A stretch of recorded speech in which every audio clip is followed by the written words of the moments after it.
욕심쟁이 영감 이야기.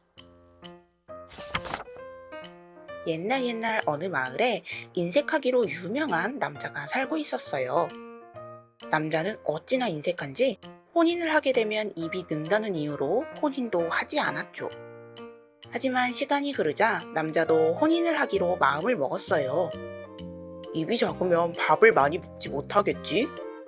인색한 남자는 혼인할 신부감으로 입이 작은 여인을 찾아다녔어요. 하지만 입이 작은 여인을 찾기는 쉽지 않았답니다. 남자는 몇 날 며칠을 고생하다 겨우 입이 매우 작은 여인을 만날 수 있었어요. 그 여인의 입은 어찌나 작은지 자세히 보면 입이 없다고 착각할 정도였어요. 이 여인이라면 밥을 축내지 않겠구나. 남자는 여인에게 혼사를 제안했고 둘은 함께 살게 되었습니다. 입 작은 여인과의 혼인 생활은 남자의 마음에 쏙 들었어요.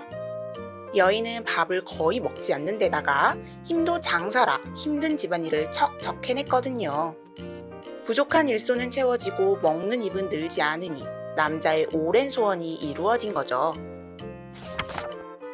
그런데 몇 달이 지나자 남자는 뭔가 이상하다는 생각이 들기 시작했어요. 아니, 아무리 입이 작아도 그렇지 몇 달째 여인이 밥 먹는 모습을 보지 못했거든요. 남자는 여인을 의심하기 시작했어요. 이 여인이 나 몰래 곡식을 빼돌리는 게로구나. 다음 날 남자는 여인이 자리를 비우길 기다렸다가 쌀통을 열어보았는데 아니나 다를까 쌀이 한 톨도 남아있지 않았어요. 그러면 그렇지, 내가 없는 사이에 엄청나게 먹어댔구먼. 남자는 잔뜩 화가 났어요. 다음 날 아침 남자는 밭일을 하러 나가는 척 하다가 다시 집으로 돌아왔어요. 그리고 부엌 문 뒤에 숨어 여인을 몰래 훔쳐봤어요. 부엌으로 들어온 여인은 가마솥에서 새로 지은 따끈따끈한 밥을 바가지에 잔뜩 담았어요. 그러고는 여인의 입을 쩍 벌리고 뜨거운 밥을 얼굴에 부었어요. 괴물 같은 여인의 모습에 남자는 기절초풍하며 집 밖으로 도망갔어요.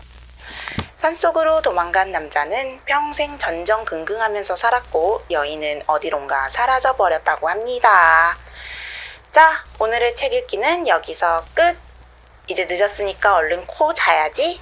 엄마, 응? 여자 귀신은? 입 큰 귀신은? 입 큰 여인은 그날 이후로 어디론가 사라져버렸대. 혹시 우리 딸한테 나타나도 엄마가 지켜줄 거니까 너무 걱정 안 해도 돼. 알았어. 엄마가 지켜줄 거니까 나는